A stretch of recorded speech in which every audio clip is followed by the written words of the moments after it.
Thank you very much. Wow.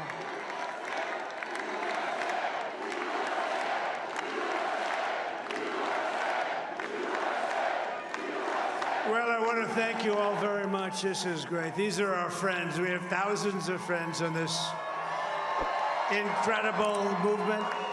This was a movement like nobody's ever seen before. And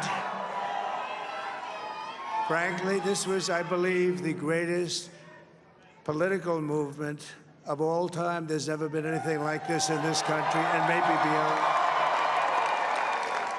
And now it's going to reach a new level of importance because we're going to help our country heal. We're going to help our country heal. We have a country that needs help, and it needs help very badly.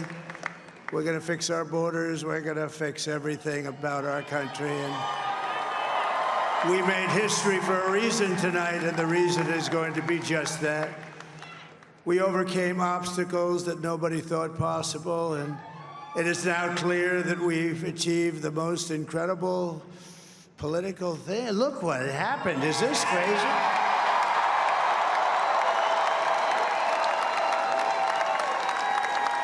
But it's a political victory that our country has never seen before, nothing like this. I want to thank the American people for the extraordinary honor of being elected your 47th president and your 45th president.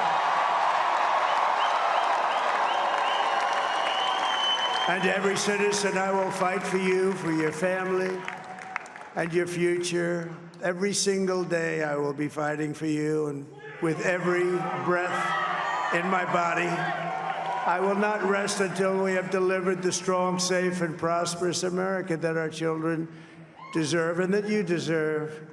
This will truly be the golden age of America. That's what we have to have. This is a magnificent victory for the American people that will allow us to make America great again. And in addition to having won the battleground states of North Carolina, that could withstand that kind of heat. And but I saw it come down and turn around, and it was, you know, it's like 22 stories tall, by the way. It looks a little smaller than that, but it's big. And it came down, and you saw that fire burning, and I'm saying only Elon can do this. It must be an Elon. And I tell the story. I told it last night. I had a man on the phone. I had the screen muted, no sound. I was talking to a very important man, happens to be here. And that very important guy, one of the most important people in, I would say, the country, actually. But, you know, I was president, and now it looks like I was going to be maybe president again, so I figured I could ask him to hold. So I asked him to hold. And especially because you're going to be president again, they hold. So I took the phone down, and I'm looking at the screen. I'm seeing this crazy thing that's going around and coming down. It looks like it's going to crash into the gantry. And I said, oh, no. And I said, do me a favor, do you mind holding for a couple of minutes? I want to see this. I thought it was a space-age movie or something. I put the phone down. Bad part, I didn't pick it up for 45 minutes, and he was holding. But this spaceship came down, and I saw those engines firing, and it looked like it was over. It was going to smash. And then I saw the fire pour out from the left side, and I put it straight. And it came down so gently, and then it wrapped those arms around it, and it held it. And just like you hold your baby at night, your little baby. And it was a beautiful thing to see. And I called Elon. I said, Elon, was that you? He said, yes, it was. I said, who else can do that? Can Russia do it? No. Can China do it? No. Can the United States do it other than you? No, nobody can do that. I said, that's why I love you, Elon. That's great. And you know, when we had the tragic Hurricane Helene, and it hit North Carolina, they were really devastated, the water. This was a big water, as big as we've ever seen, water hurricane. It built lakes out of nothing. Fields became lakes, and the danger was unbelievable. And the people from North Carolina came to me and they said, would it be possible, at all possible, for you to speak to Elon Musk. We need Starlink. I said, what's Starlink? It's a form of communication. So I called Elon, and I'll tell you what, he had, and it was very dangerous. People would die. They had no communication. All the wires were down. I called Elon Musk. I said, Elon, you have something called Starlink. Is that right? Yes, I do. What the hell is it? He said, it's a communication system that's very good. I said, Elon, they need it really, really badly in North Carolina. Can you get it? He had that there so fast. It was incredible. So, and it was great. It saved a lot of lives. He saved a lot of lives. But he's a character. He's a special guy. He's a super genius. We have to protect our geniuses. We don't have that many of them. We have to protect our super geniuses. I want to thank some of the guys. You know, we have up here today the U.S. Open champion. He's a fantastic golfer. He's slightly longer than me. Hits the ball a little bit longer than me. Just a little bit. Bryson DeChambeau is up here someplace. What happened to Bryson? Where is he? Bryson. Oh, he was shot. He's hitting balls. Oh, he's on the way. He's hitting balls. Bryson. Oh, look at him.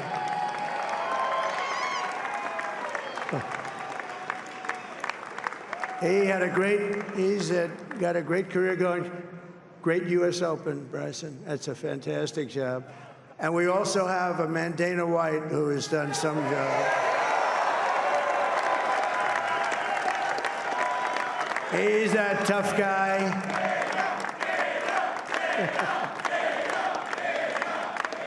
So Dana started UFC and came to me, do you mind if I use your, nobody wanted to give him Marines because they said it's a rough sport, a little rough.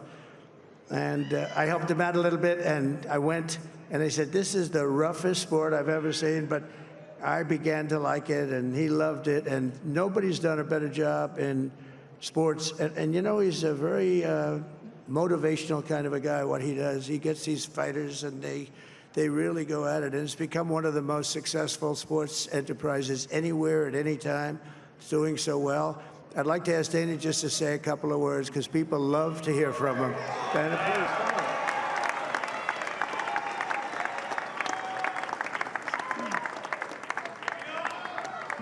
please. Nobody deserves this more than him, and nobody deserves this more than his family does. This is what happens when the machine comes after you. What you've seen over the last several years, this is what it looks like. Couldn't stop him. He keeps going forward. He doesn't quit. He's the most resilient, hard-working man I've ever met in my life. His family are incredible people. This is karma, ladies and gentlemen. He deserves this. They deserve it as a family. I want to thank some people real quick. I want to thank the Nelk boys, Aiden Ross, Theo Vaughn, Bussin' with the boys, and last but not least, the mighty and powerful Joe Rogan. And thank you, America. Thank you. Have a good night.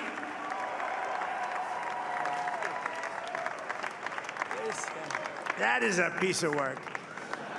No, he's really an amazing guy. But most of all, I want to thank the millions of hardworking Americans across the nation who have always been the heart and soul of this really great movement.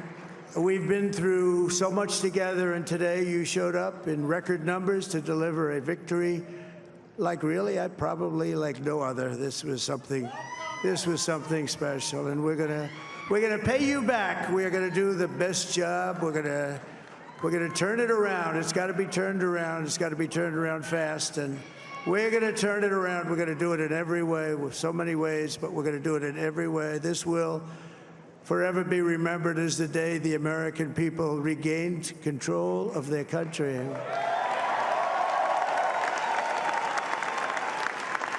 So I just want to say that on behalf of this great group of people, these are hard-working people. These are fantastic people, and we can add a few names like Robert F. Kennedy Jr. He came in.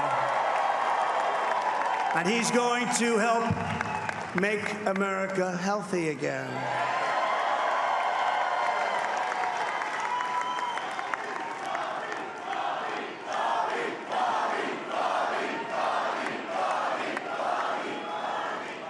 And now Now, he's a great guy, and he really means it. He wants to do some things, and we're going to let him go to it. I just said, but, Bobby, leave the oil to me. We have more liquid gold, oil and gas. We have more liquid gold than any country in the world, more than Saudi Arabia. We have more than Russia. Bobby, stay away from the liquid gold. Other than that, go have a good time, Bobby. We're going to be paying down debt. We're going to be reducing taxes. We can do things that nobody else can do. Nobody else is going to be able to do it. China doesn't have what we have. Nobody has what we have. But we have the greatest people also. Maybe that's the most important thing. This campaign has been so historic in so many ways. We've built the biggest, the broadest, the most unified coalition.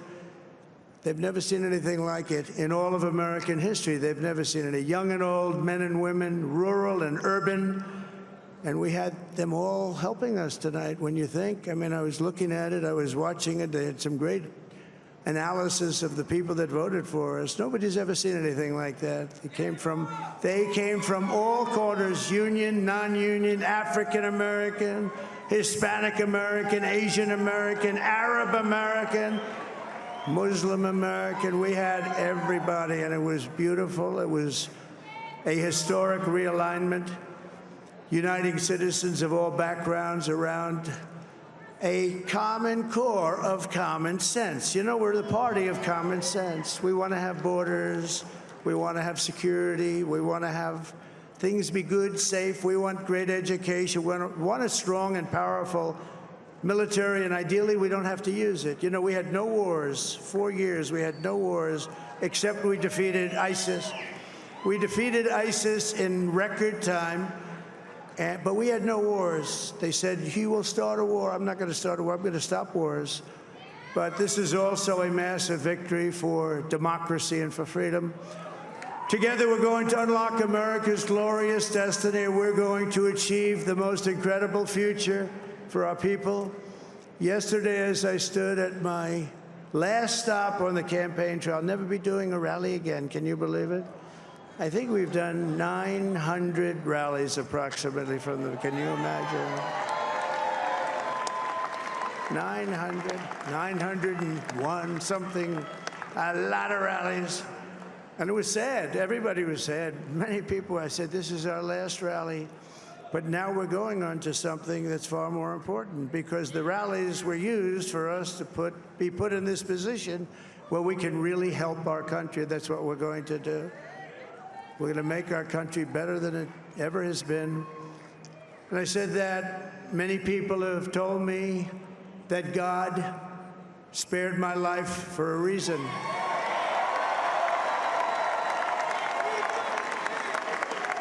And that reason was to save our country and to restore America to greatness.